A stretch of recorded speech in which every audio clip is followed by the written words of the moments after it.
Good evening, everyone. We're glad you could join us tonight for our study, The Heart of the Matter. We'll be looking at Lesson 12, which is the Christian's attitude towards spiritual responsibilities. If you had an opportunity to look through the lesson beforehand, you'll probably notice that it's a little bit different in its structure than some of our previous lessons. We don't have a lot of passages that we're going to be turning to look at tonight.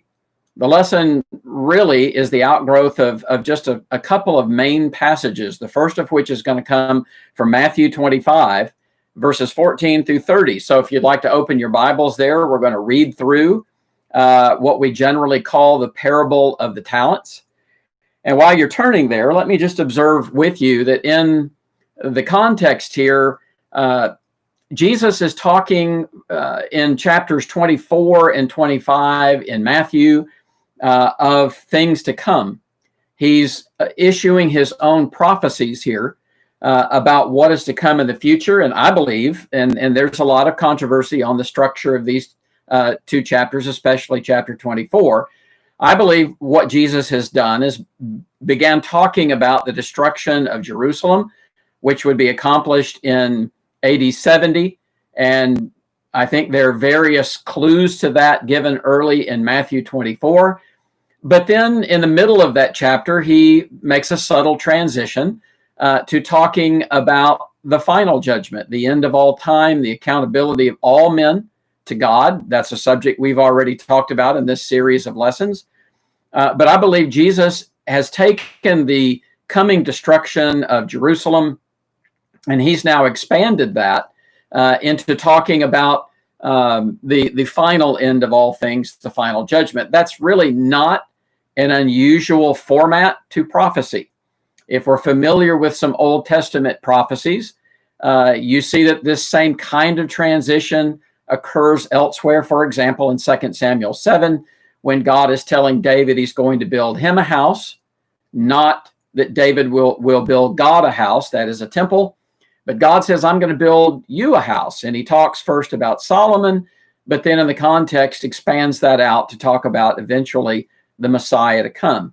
So that's briefly my particular take on these two chapters. And when we come to chapter 25 of Matthew, beginning in verse 14, I believe Jesus here is talking about our accountability to God. And it's in reference to the obligations and responsibilities that we have toward God to use our resources that God has blessed us with, whatever they may be, use those resources for the good of and the expansion of the kingdom. And so that's really the focus of the lesson this evening when we talk about our attitude towards spiritual responsibility. What is my duty to God? And how is it executed? How do I actually discover it and then implement that in my life? And quite a few of the points that we'll consider this evening are based on this particular parable in Matthew 25. So let's begin reading in verse 14.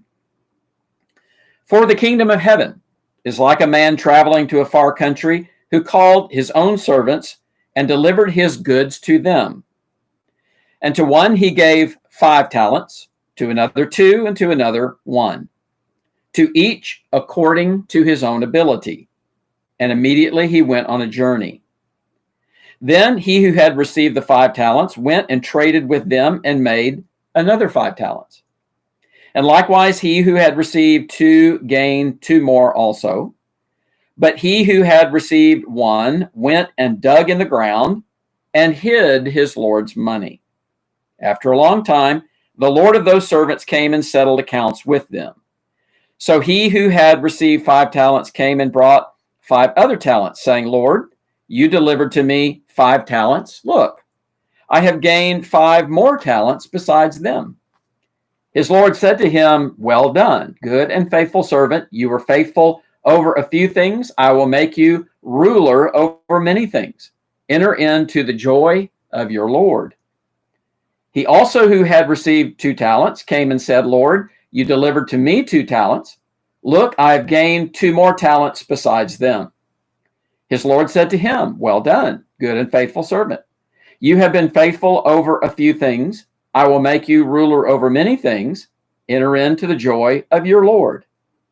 Then he who had received the 1 talent came and said, Lord, I knew you to be a hard man, reaping where you have not sown, and gathering where you have not scattered seed. And I was afraid, and went and hid your talent into the ground. Look, there you have what is yours. But his Lord answered and said to him, You wicked and lazy servant. You knew that I reap where I have not sown and gather where I have not scattered seed. Therefore, you ought to have deposited my money with the bankers, and at my coming I would have received back my own with interest. Therefore, take the talent from him and give it to him who has 10 talents. For to everyone who has, more will be given, and he will have abundance.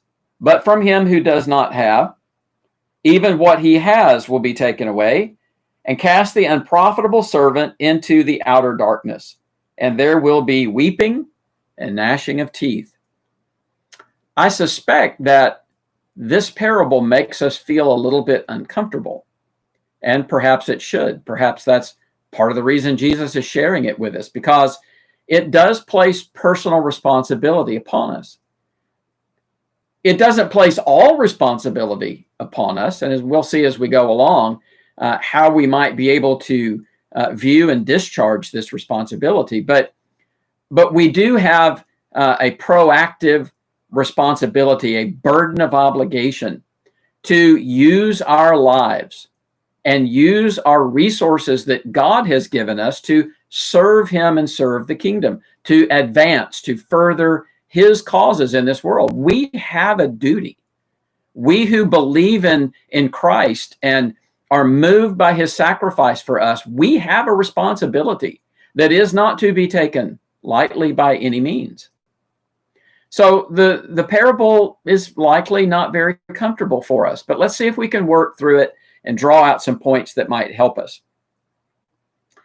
So Jesus is here challenging each of us to accept responsibility for the God-given resources at our disposal. First of all, notice the master distributed his property to the servants. That is, they were stewards of his money. And let's make that point. When we talk about talents here, we're not talking about the English sense of that word, a talent being an ability. At least in the parable, that's not what Jesus is speaking of. I think in the extension of the parable and the application of it, it may get into that area. But a talent is a weight of money. It is a weight of gold or silver, and I believe it approximates 95 pounds or so. And so we're talking here about an amount of money given from the master to his servants, now stewards of his belongings, in order to multiply that resource given to them. And it's a substantial amount of money. But notice, first of all, that the master owned the money in the first place. The stewards had not earned this, and it's not theirs. They are simply implementing these resources, hopefully in such a way as to make a profit. And this is true with our abilities and our blessings from God. They are from God. Whatever we have or whatever we lack in, perhaps in the ultimate sense of our ability, God is responsible for that. God has made each one of us unique. No two people have the same aptitudes, have the same personalities, have the same capacities. These are things that come from God. And we won't talk about it tonight, but in 1 Corinthians chapter 12, Paul is making the point there that the church is likened to a body, Christ's body. And the body has different organs that do different things. And this is the way that God has so determined that the body should be. One functioning organism out of many different contributing parts. And so, again, when we think of what is being said in this parable, the master or the owner is giving these resources to these various servants. He owned the resources, but they were using those resources. We don't own ourselves. We're God's creation. We're simply using what God has given to us. Secondly, the master distributed the talents to each according to his own ability. I think that's a crucial part of the parable. It's a crucial part of our understanding of ourselves. So the master here takes into account the relative abilities of his servants, and he endows them accordingly. And what this demonstrates is the quality of fairness. In other words, the master did not expect the same return on the investment given to the man who was given 1 talent as the one that was given 5. The master did not expect the man with 1 talent to gain 5 more, to then match the overall total, if you will, of what was gained to the first servant. And so in the parable, as well as in thinking about God himself, there is an element of fairness here in that God does not expect for us what he has not endowed us with. He does not expect a return that we're simply not able to give him. And so as the master, so with God, God expects the profit that is commensurate with the abilities of his servants. And that again takes us back to this idea of the body in 1 Corinthians 12, with each part of the body doing different things, but each of those contributions of the body being important to the overall functioning of the organism. Thirdly, the master in the parable had not outlined a business plan. It does not say he gave his servants resources and then gave them the blueprints as to how to actually multiply the resource. And so the servants had to exercise initiative. As we said, they had to be proactive. They had to implement according to their ability what they would do with this money so as to make more from it. And I think we have here, this is not really a banking or an investment parable per se, but I think embedded within it is simply the truth that resources are intended to make other resources. And I think we probably all see that practically in our lives. We're able to either invest monetarily or invest in other ways, even perhaps in our children. We invest time and energy and money into the raising of our children, but we receive back so much more from that investment.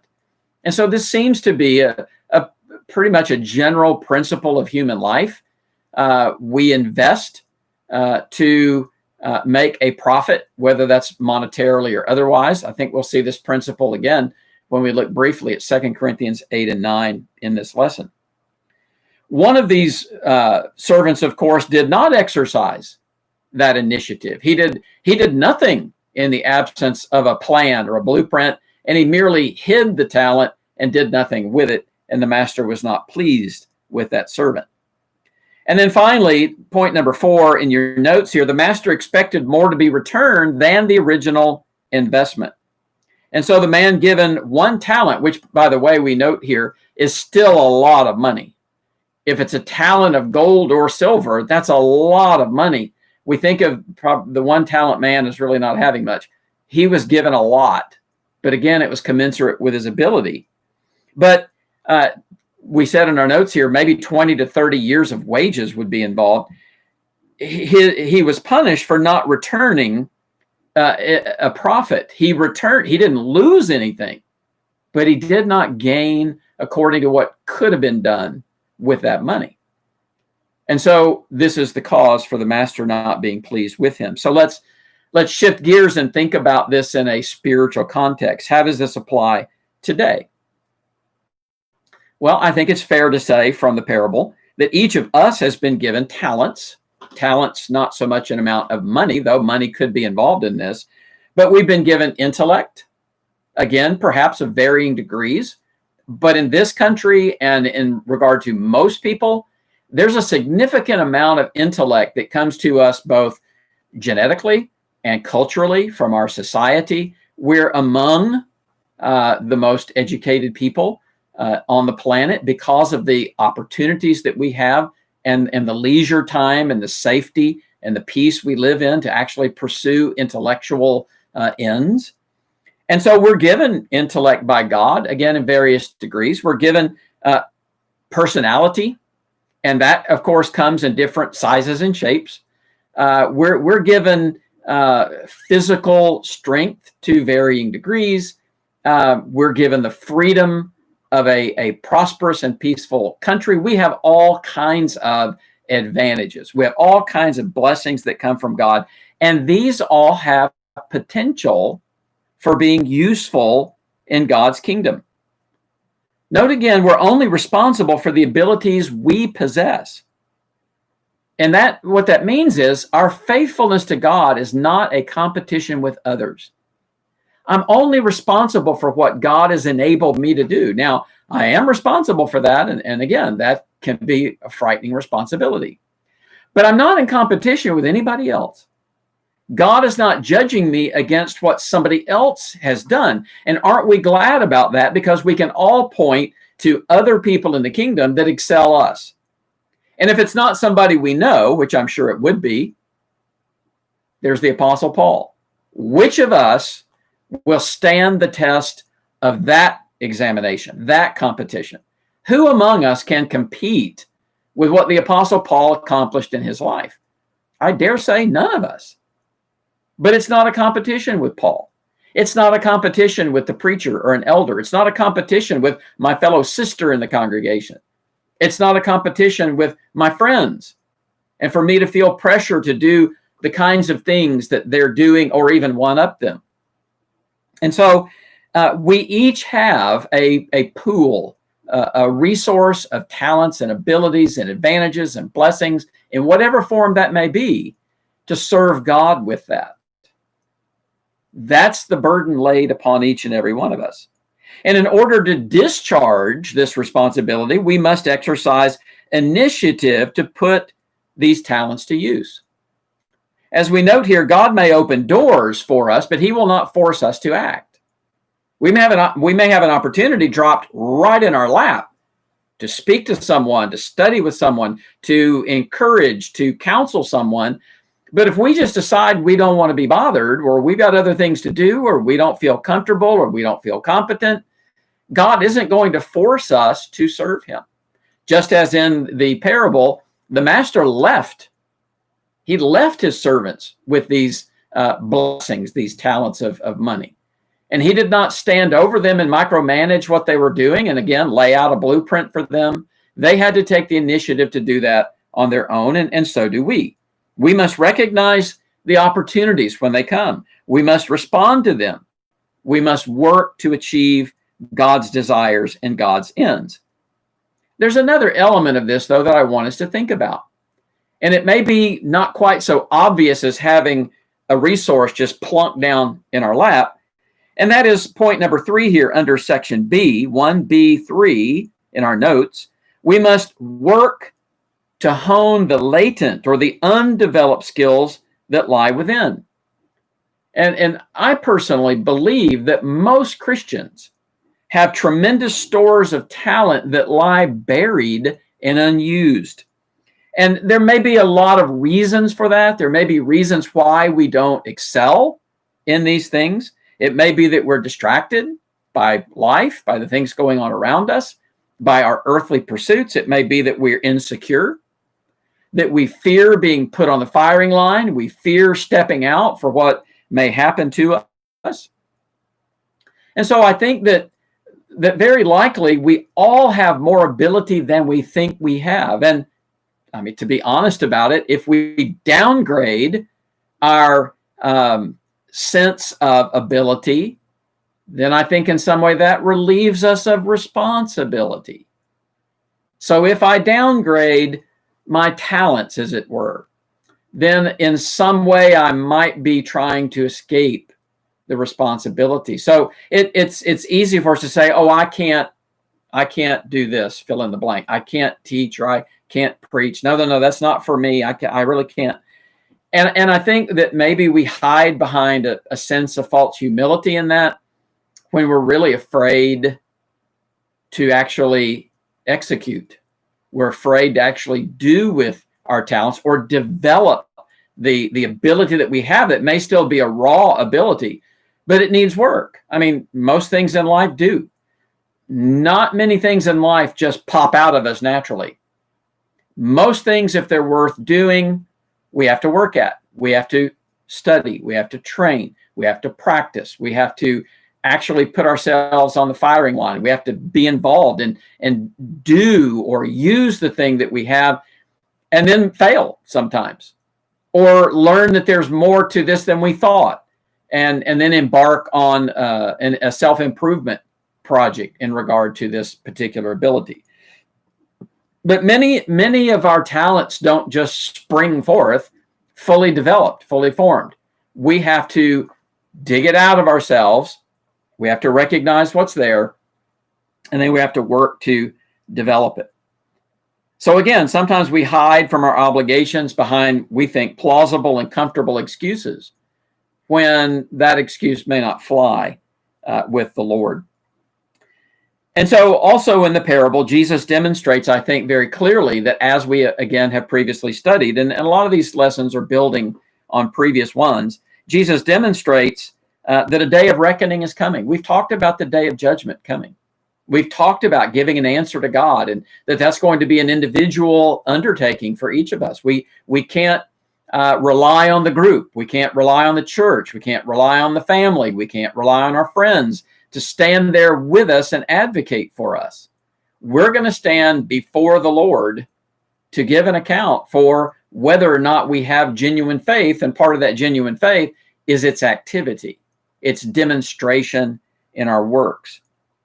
And so at the close of this parable, again, Jesus says, "For to everyone who has, more will be given, and he will have abundance. But from him who does not have, even what he has will be taken away." And then he closes this parable with these frightening words, "And cast the unprofitable servant into outer darkness. There will be weeping and gnashing of teeth." That's a terrible picture. It's intended to be. And this should be, this should strike up an image in our minds none of us want to be part of. I don't have anything to do with that outcome. I'm ready to take on my obligations and my duties to the Lord. So let's develop that idea a little bit more. Let's dig into that. What about this process of being proactive and searching in our own hearts for our abilities, and then trying to put those to use and develop them for God? So again, point number 2 here, we notice that there are endless ways in which we can serve God, and this applies to men and women, young and old, novice and experienced.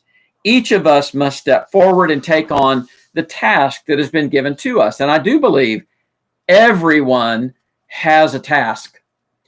Everyone has a place in the kingdom. Again, I'll go back to Paul's analogy to the body in 1 Corinthians 12. That's the whole point of that analogy. Every part of the body has a function, but not all the functions are the same. And God's not asking us to do what we cannot do. He does not ask of the hand to do what the eye does, or vice versa. And Paul fleshes that out in 1 Corinthians 12. But he does expect each part of the body to be functional. And so let's think about that, both in a group sense and an individual sense in our notes here. Any group of people functioning as a unit, like a local church, needs guidance, direction, planning, inspiration. And as the group is trying to accomplish together, the constituent parts, of course, are individuals. And as individuals, we have our own will, we have opinions, we have weaknesses, we have other flaws that may threaten the cohesiveness of the group. So what we're trying to do is we're trying to act as individuals in realizing our potential in the kingdom, and then together pooling all of that resource that we have so that the group functions at its optimal level, that the local church is functioning, we might say, hitting on all cylinders, that it's doing according to the abilities given to the individual members. But the point of operation in all of this is the individual. That's what I'm trying to stress here. It's the individual that must be activated, must be motivated, must be proactive in order to maximize their potential, so that then the group is maximizing its potential. Now, God's present method of communication with us, by that I specifically mean the New Testament, is a little bit different than, in its structure, than what we see previously in the law of Moses. And I said in the notes here, it's more indefinite, so I don't want to mislead you in that. There are very definite things in the New Testament. There's very definite teaching. There are very definite principles that are fleshed out. But in regard to our personal responsibilities and the actions that we personally take in the church as individual saints, these things are not spelled out for each of us individually. That is, God issues general commands and expressions of his will, but leaves the implementation on a voluntary, personal basis. And here's an example of what I mean by that.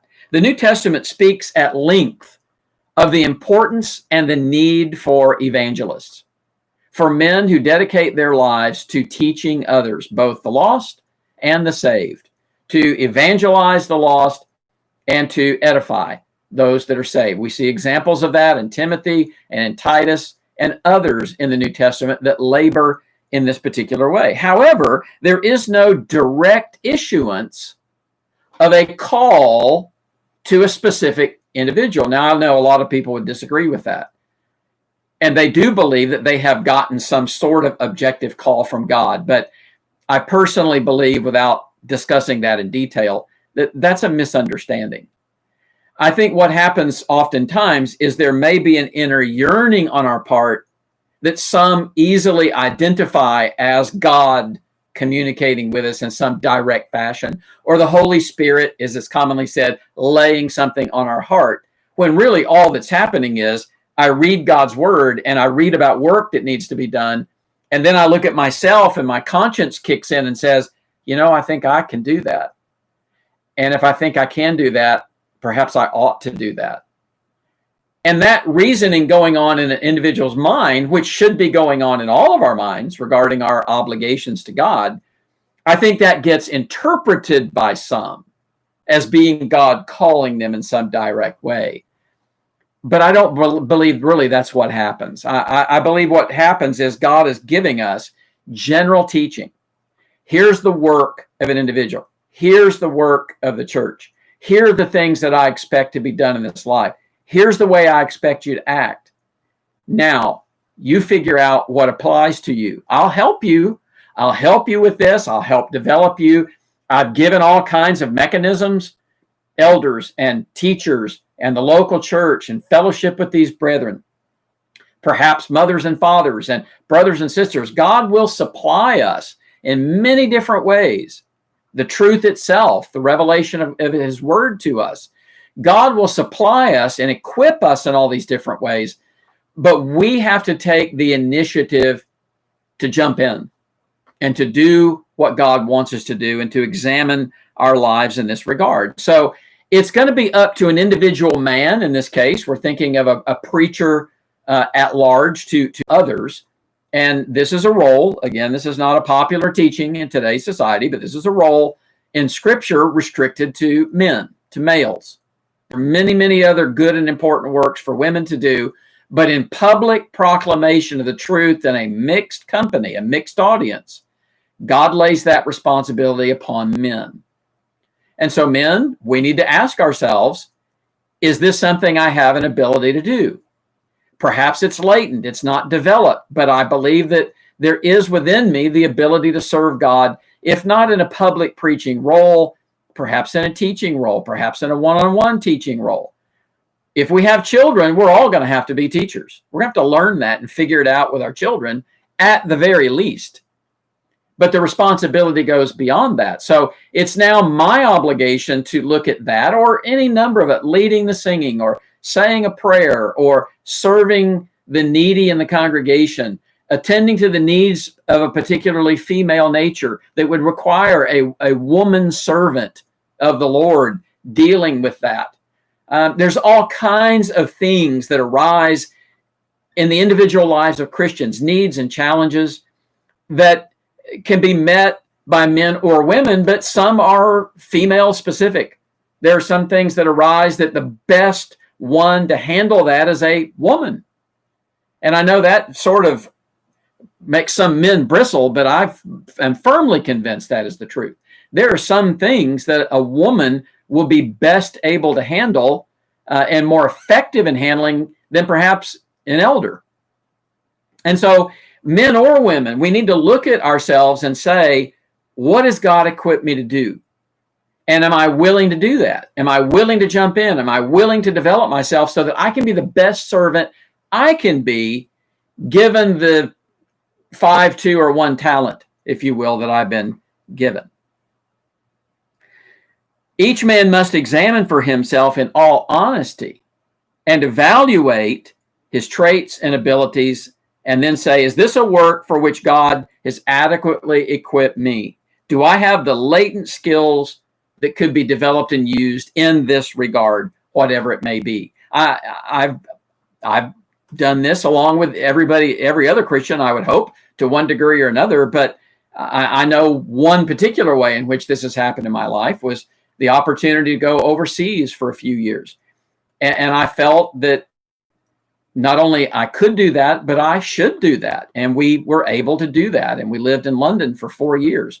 But that's a specific case that I can remember in my own life where I had to ask myself, do I have the ability to do that? Has God equipped me with that? I don't think God has equipped everybody for that. But is this something I can do? And if I could, and I answered that affirmatively, and so did my good wife, then we felt an obligation to do that and make some contribution in that way. And I think this is what all of us need to be doing. What can I do? What has God endowed me with? And then am I willing to take on that work? The second point here, do I have acceptable reasons for not using my abilities more than I do? And maybe we do have acceptable reasons for not doing more. Perhaps we have a physical issue that doesn't allow us to do things. I think that's happening right now. I think there are people that are compromised in their health, and because of COVID-19, they're having to be so cautious in their lives that they're not able to do what they might normally do. And so they're being restricted by something outside of themselves, or something that is, if you will, excusable. So there may be reasons why we're not able to do at a given point in our lives what we might be capable of doing. But we need to make sure, again, we're not looking for excuses, or we're trying to just plausibly get ourselves out of a responsibility. The man that was given the 1 talent said, well, Lord, I knew that you basically reaped where you did not sow. And so I was afraid, and I just hid it in the ground so you could have back what belonged to you. This was a man who made excuses for not doing what he had the ability to do. Thus, his master was unhappy with him. And so I asked a number of questions here under point B3. Am I both talented and motivated enough to make preaching my vocation? Can I serve as a deacon? Can I teach classes? Can I do better in talking to my neighbor over the back fence? Can I be more outgoing and approach that neighbor and perhaps try to talk about spiritual things? Can I host a study in my home? Or who's around me that's hurting that I can pay attention to and then approach and say, hey, I noticed you seem a little down. Can we talk? I'd love to take you out for coffee, or let's go get a bite to eat, and maybe we can talk a little bit. Who can I call that might need a pick-me-up? Who can I write a note to? Who can I invite into my home? Is there a potential benefit to the kingdom that I'm wasting because I am as reluctant, perhaps, in serving God as that 1 talent man? And so this is a process that must be engaged in between an individual man or woman, his conscience or her conscience, and his maker. It's got to be dealt with and answered in a very individual way. Now, others might help us. We may be encouraged by someone else. And I think we'll talk about this in one of our questions later. But we may be encouraged to take on a different role or see an ability that we might not see ourselves that we have. But ultimately, the answer to whether I have an ability or I want to develop an ability and I want to use that for God is going to be an individual one. We're going to have to answer that between ourselves and God. And so let's go on down to point number 3 in our notes, this idea of a willingness. And we'll turn to, we're not going to read in any detail here because this actually is a passage we've dealt with a couple of times previously in these lessons. But it's such a rich example in the New Testament that we find ourselves turning here for many different lessons, turning to those of Macedonia that Paul refers to here, who were so generous though they were not well endowed. They perhaps in resource were like the one-talent man. They didn't have a lot of resource, but they were unlike him in that they were willing to use what they had. So in this context of 2 Corinthians 8 and 9, we're talking about this contribution that Paul is taking up from various churches in Galatia, Macedonia, and Achaia, mostly Gentile churches, to deliver to the poor saints in Jerusalem. Paul is involved. There are other reputable brethren involved in gathering these funds, transporting them to Jerusalem, safety in crowds. So they're doing this together. They're doing it to present a front, if you will, of honesty, a real front, not a fake one, of honesty. Things were being done in a reputable way, an honest way.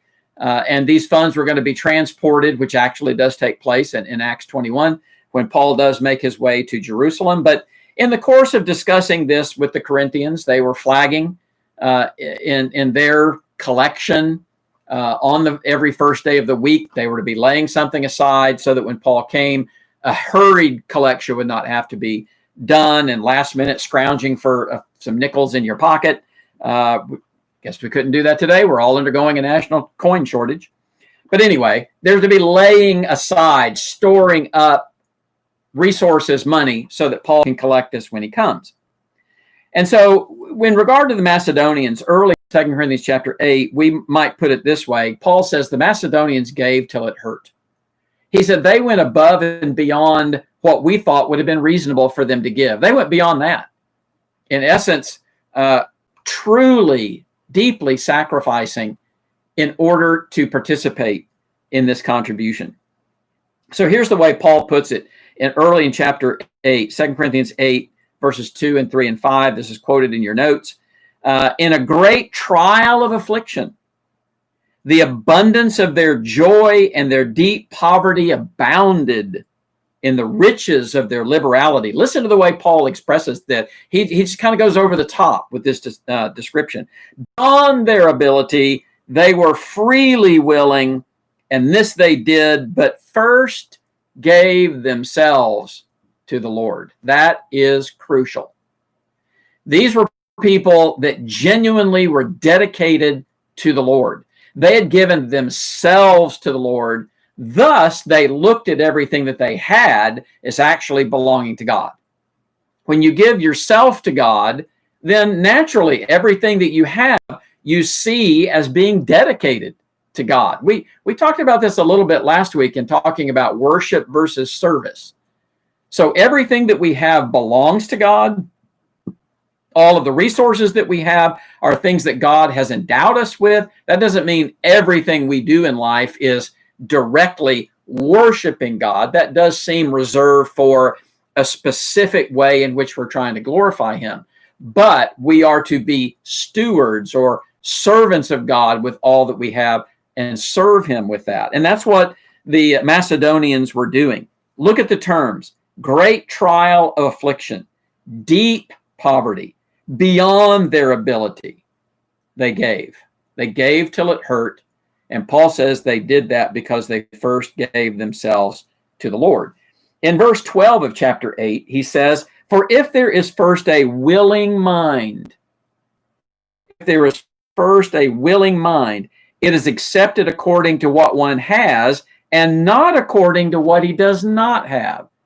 We already made this point. The 1-talent man is not expected to produce the same return as the 5-talent man or the 2-talent man. All God expected out of the Macedonians was what they were endowed with. And it was only a portion of that. They certainly were not expected to give everything they had, because then they make themselves needy. And somebody else is going to have to turn around and supply them. So what good is that? That doesn't accomplish anything. And notice on into chapter 9, these are free will offerings that are to be given. Nowhere in the New Testament, tithing is a big idea in people's minds because of the Old Testament, because of the obligation of Jews under the law of Moses. But there's no percentage given in the New Testament. There's no set rate of what goes back to God. And I have made the point many times before, it may be that we might have this idea of a 10% tithe in our mind. It may be we need to give more than that based on circumstances. The way things are going right now, it may be near in our future that we're going to have to dig deep and help our fellow Christians out. But the Macedonians went above and beyond the call of duty, and they gave beyond even what Paul thought was reasonable. But what we give to God and what we give to God's people, what we give to those that are lost, and what we do in serving, this is all according, Paul says, to a willing mind, and not according to what we don't have. But the real key here is, what are we doing with what we have? Are we truly serving God with what we have? I'll not answer that for anybody else. I've got to answer that for myself. Am I serving God with what I have? That's a very sobering and deep question that we need to ask ourselves. That may be the takeaway from this whole lesson. Am I examining myself closely, and am I giving generously based on what God has given to me? Very serious question and very serious answer to that question. So the willing mind is the one that gives generously without lamenting the hardships of giving. So Paul goes on and makes the point, he who sows sparingly will also reap sparingly. And he who sows bountifully will also reap bountifully. This is a maxim. It's an adage. Old Testament, New Testament, it doesn't matter. It's all true the way God has so established things. When we give generously, we get back generously. And if we are stingy, we're going to get back very little. This is just simply the way people will react in this life. And so we need to learn generosity. We need to learn to be generous. And that does not come naturally with everyone. While in these two chapters, 2 Corinthians 8 and 9, we're talking specifically about financial support, once again, like the parable in Matthew 25, I believe the underlying principles apply to everything.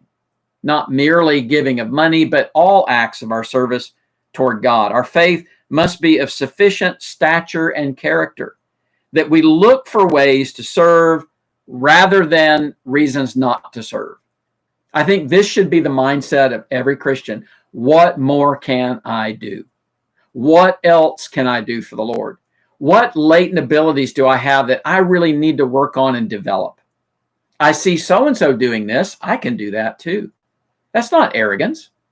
This is being honest with the resources God has given us.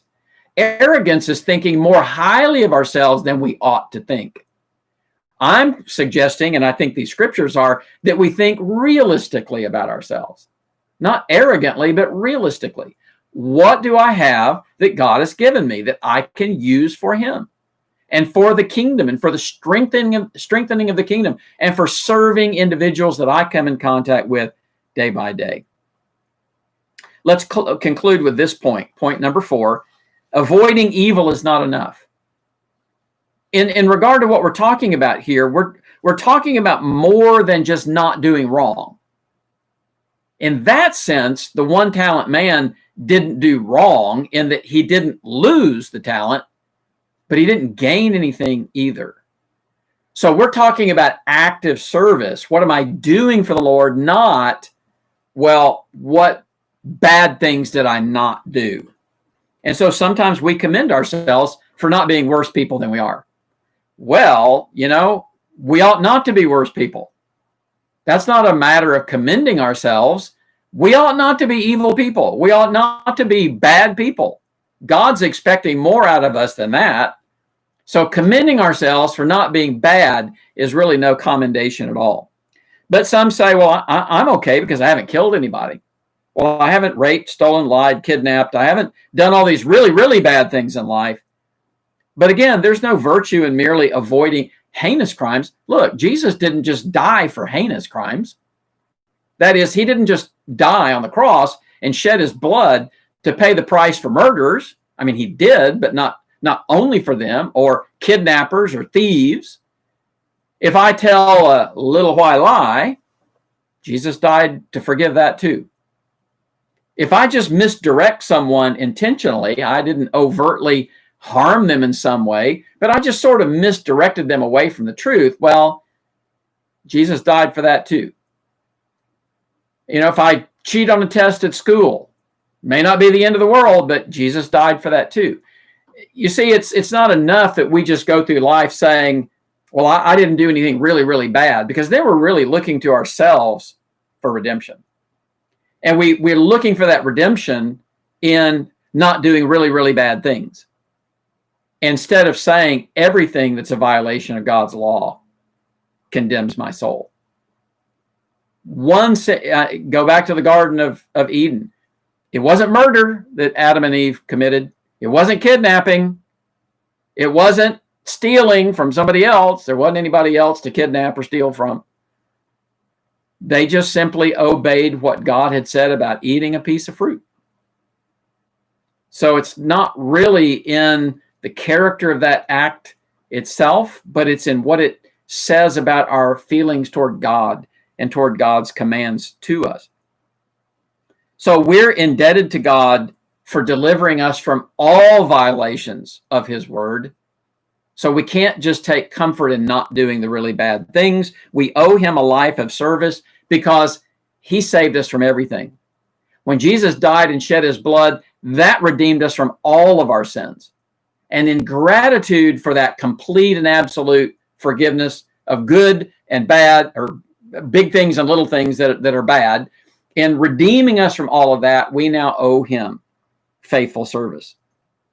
Also, consider Jesus' example. He was morally perfect, yet he did not distance himself from those around him who were suffering as a consequence of their own errors or the errors of others.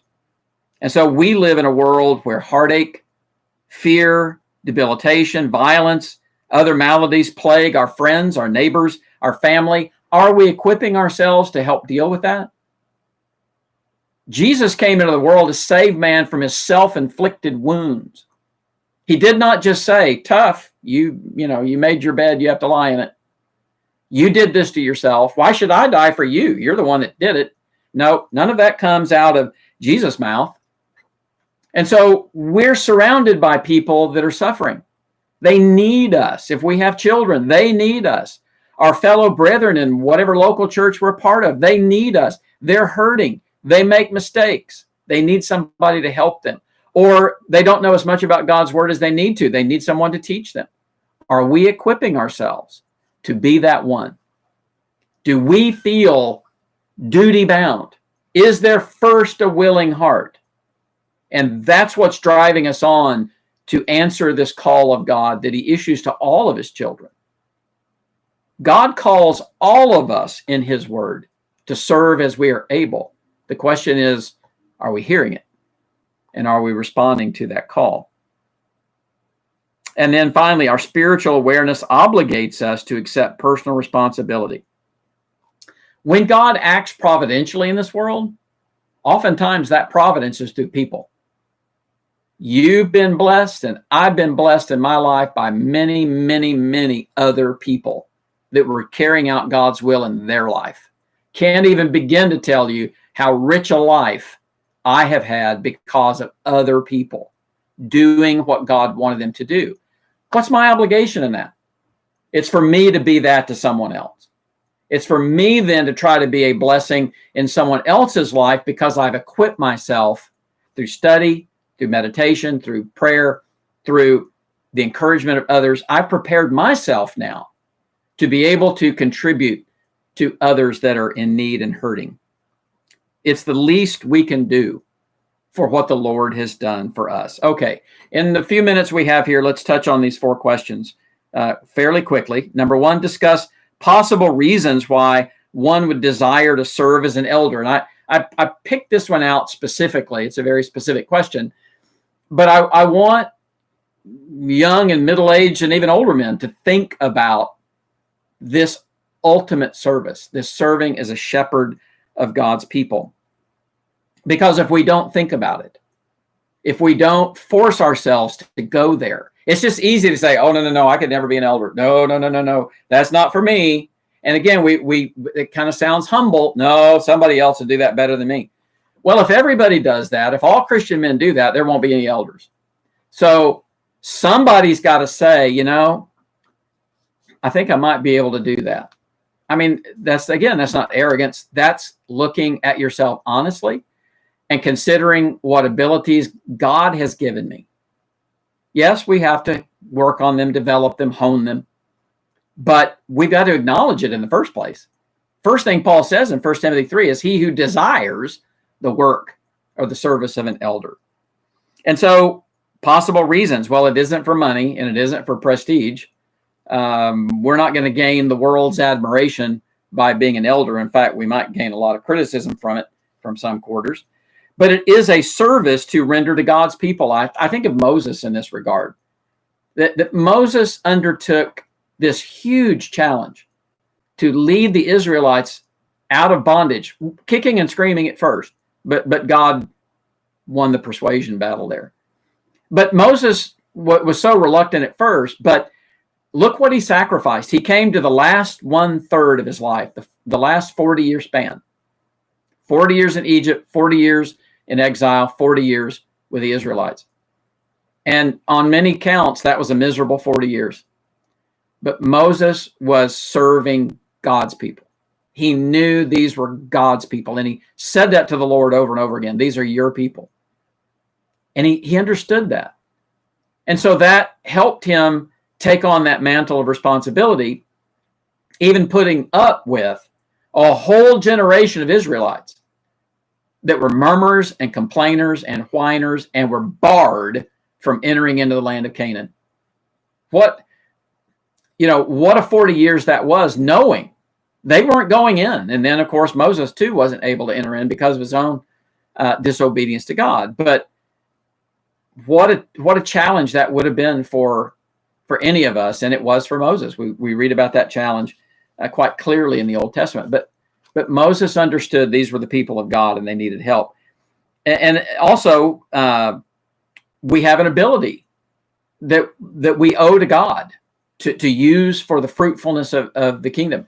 And so this gets, again, right back to our sense of personal obligation.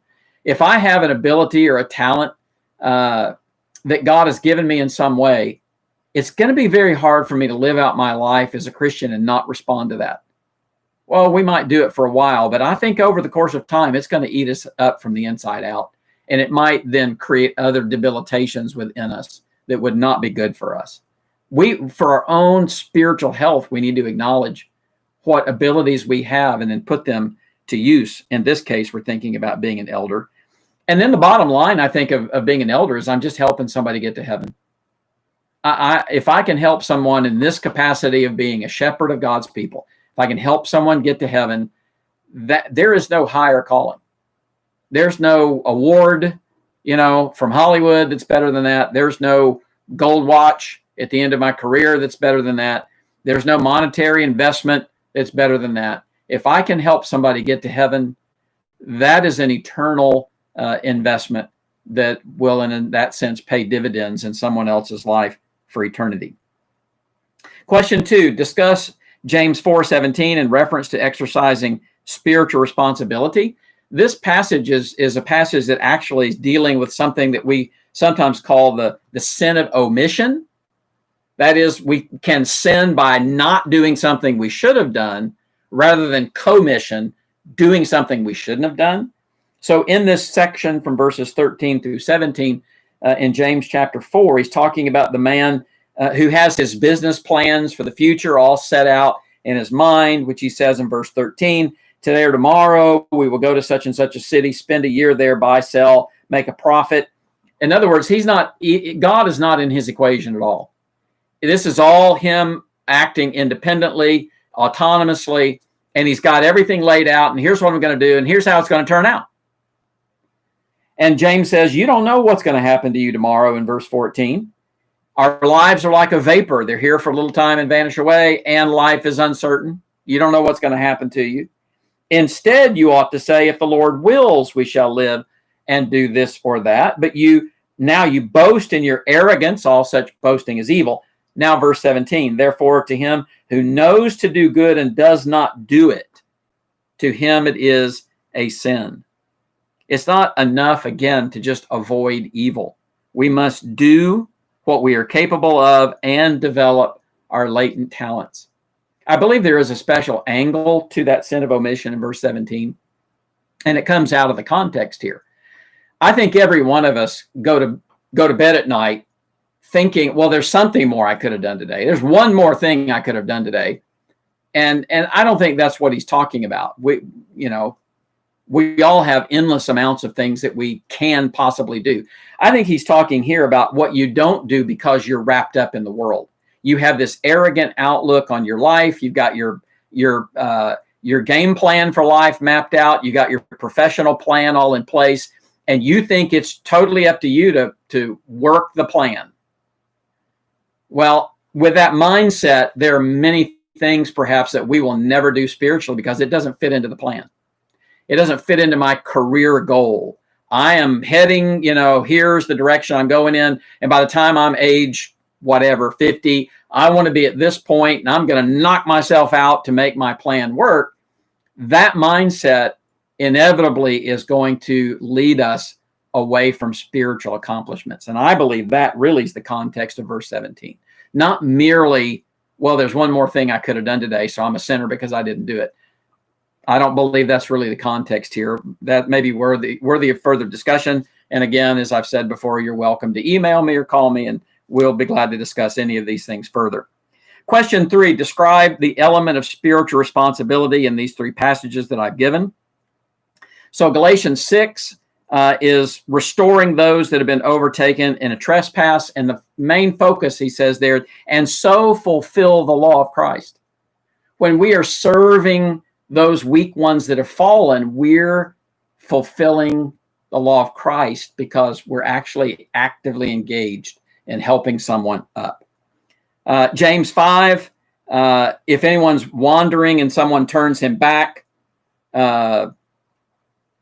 we must care enough to be willing to get involved and turn someone back. This is James 5, 19 and 20. Brethren, if anyone among you wanders from the truth and someone turns him back, let him know that he who turns a sinner from the error of his way will save a soul from death and cover a multitude of sins. Is there anything more worthwhile in this life than that?